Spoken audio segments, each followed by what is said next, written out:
car's back!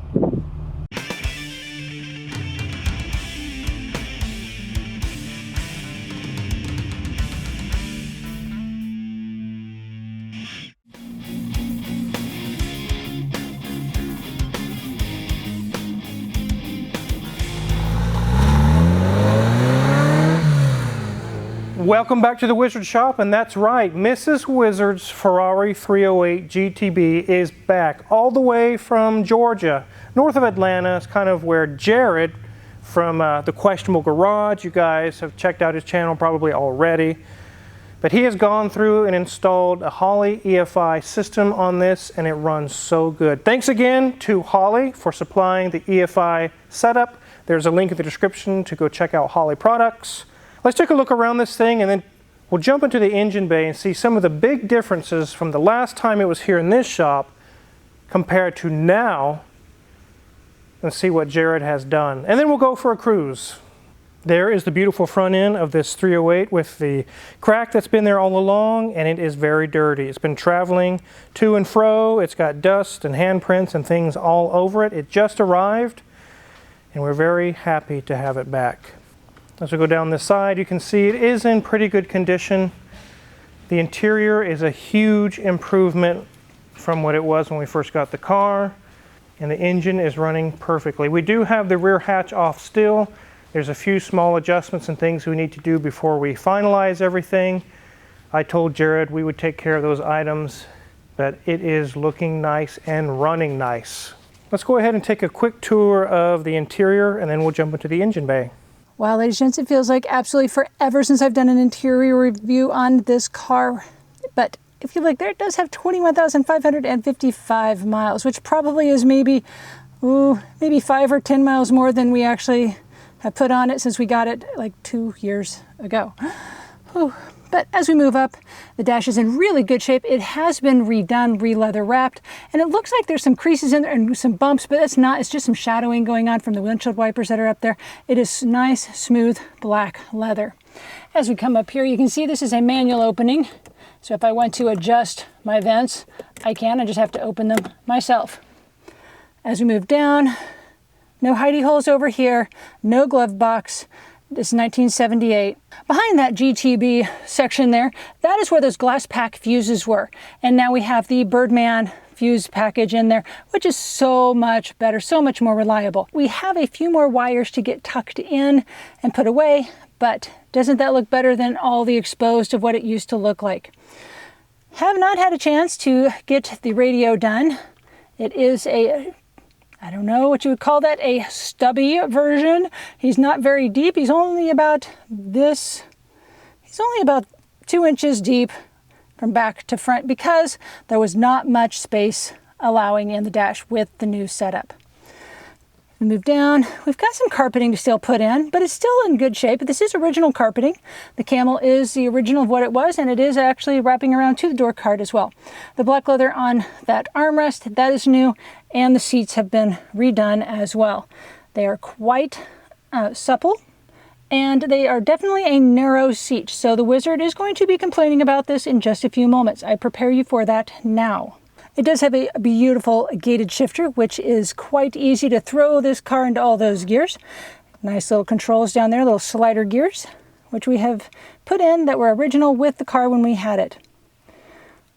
As we move up, this is the only hidey hole we have, and there's absolutely nothing but dust in there because we've not had a chance to go through and clean this with a fine-tooth comb. As we look at our headliner, it actually kind of resembles, if we get close enough up there and it'll still in focus, yes it does, it kind of resembles like a camel-colored burlap. It is not harsh or not rough like that, but that's kind of what it resembles like. And obviously, no Cheeto fingers because we've not sat in the car. Even though the prancing pony is upside down, we still can see the steering wheel and it's in really good shape. The wood feels quite nice when you're gripping it. It is not overly large steering wheel, but nothing in this area is overly large, which does include the tow package area down there for where you are shifting. Another reason the Wizard is not overly fond with this is because when you have big shoes, there's not a lot of space to go between the different pedals. So if you've got a wider toe box, not going to be working well for your shifting. But back to the steering wheel. No airbag. It's a 1978. Didn't have it back then. One thing this also doesn't have right now is air conditioning. And it is getting very, very warm in this car. So let's go take a peek at the engine bay before I pass out from heat exhaustion. So Mrs. Wizard is right. We're going to be installing an aftermarket air conditioning system in it. We actually did one for a customer not too long ago that gets rid of the giant York style compressor and just uses a normal Sandon style compressor. It reuses a lot of the other stuff is the same, but it gets more efficient cooling and it's easier to get parts if it were to fail in the future. And you can see it bolts in right on front of the timing cover right there. The hoses and everything are in place up in the wheel well. We just need to hook everything up. One thing that it has since it's left is we have found this air cleaner. We need to get some of the nuts that go on here. I don't know if Jared still has them or if I have them. I don't know where they're at, but I put some on for now to hold the lid down. He mentioned when it was being tuned that the air cleaner robbed this car of 20 horsepower. I don't know. I really like the way it looks. If somebody in the future, if we ever sell it, wanted to go to something more high power, they could. I will be leaving it like it is. What are some of the things that are different that Jared added compared to the things I added when it was here last? Let's go ahead and take a look over here. One thing that's very obvious is instead of having 4 individual coil packs that do 2 cylinders per pack, now we have 8 individual coils, MSD coils. 1 for every cylinder. He's got that all wired in a very nice harness. And you can see a lot of wiring and things he did there going to various sensors and whatnot. You can see a fuel pressure sensor right there that's right next to the fuel pressure regulator. That was not there before. Also we have what looks like some sort of a map sensor or vacuum sensor or something going on. You can see right there Mrs. Wizard's touching, it's actually an idle air motor. And there's a hose coming down off of that. It actually runs to some of the vacuum tubing and things that was part of the original throttle body setup when it had carbs. So that way it can provide idle air to all 8 cylinders. That was really neat how Jared figured that out and how to make that work. Definitely applaud him on that. There is a big change down here where I used to have the electromotive ECU. Now we have Holley HP ECM. With all the wiring, there's also a power supply little bus right there, kind of a control module or power conditioner or something like that. Here's our tach module for the tachometer. You can see some relays over in here that he installed. Very, very nice work. Very, very pleased with all that. Now to the front of the engine. This system required or really wanted to have a cam sensor. We only had a crank sensor. And he was able to add one right into the timing cover right here. You can see it just threads in and then it counts the little teeth or whatnot. There's a notch on this timing gear and that provides the signal we need to make all that work. There's the wiring, and right down here where my finger's pointing is the crank sensor. So that's crankshaft, this is camshaft.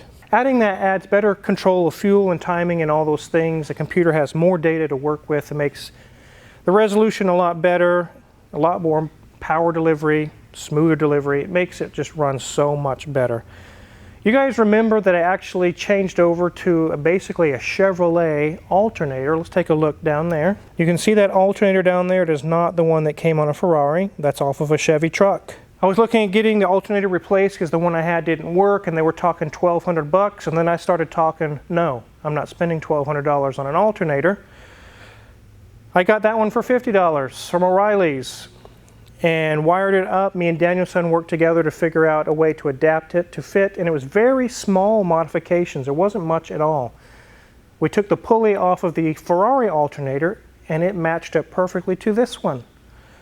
So it uses that small tiny belt and it charges at 14.2 volts very happily. So now if the alternator dies, it's $50, not $1,200.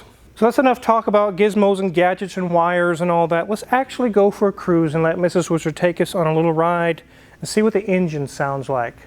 And then we'll come back and talk about what we need to do to finish this up. Okay, here we go.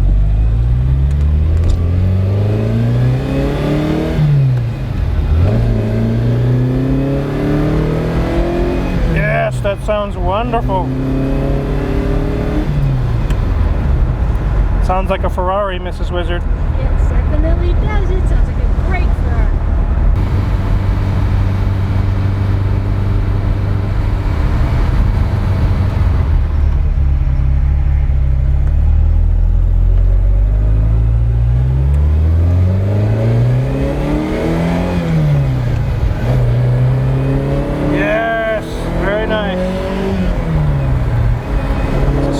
good, Mrs. Wizard? It's a little stiff, I'll tell you. There's no power steering. No, there's no power steering.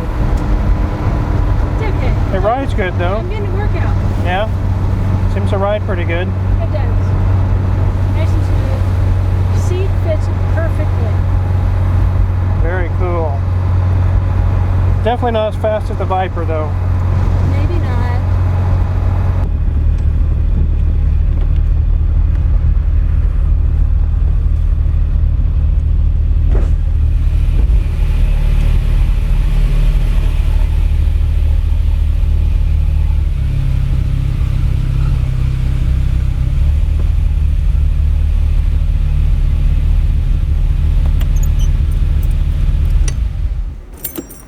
That was fun. One thing that Mrs. Wizard noticed when we were just cruising is that it has no turn signals. That's because the little stalk is actually broken off.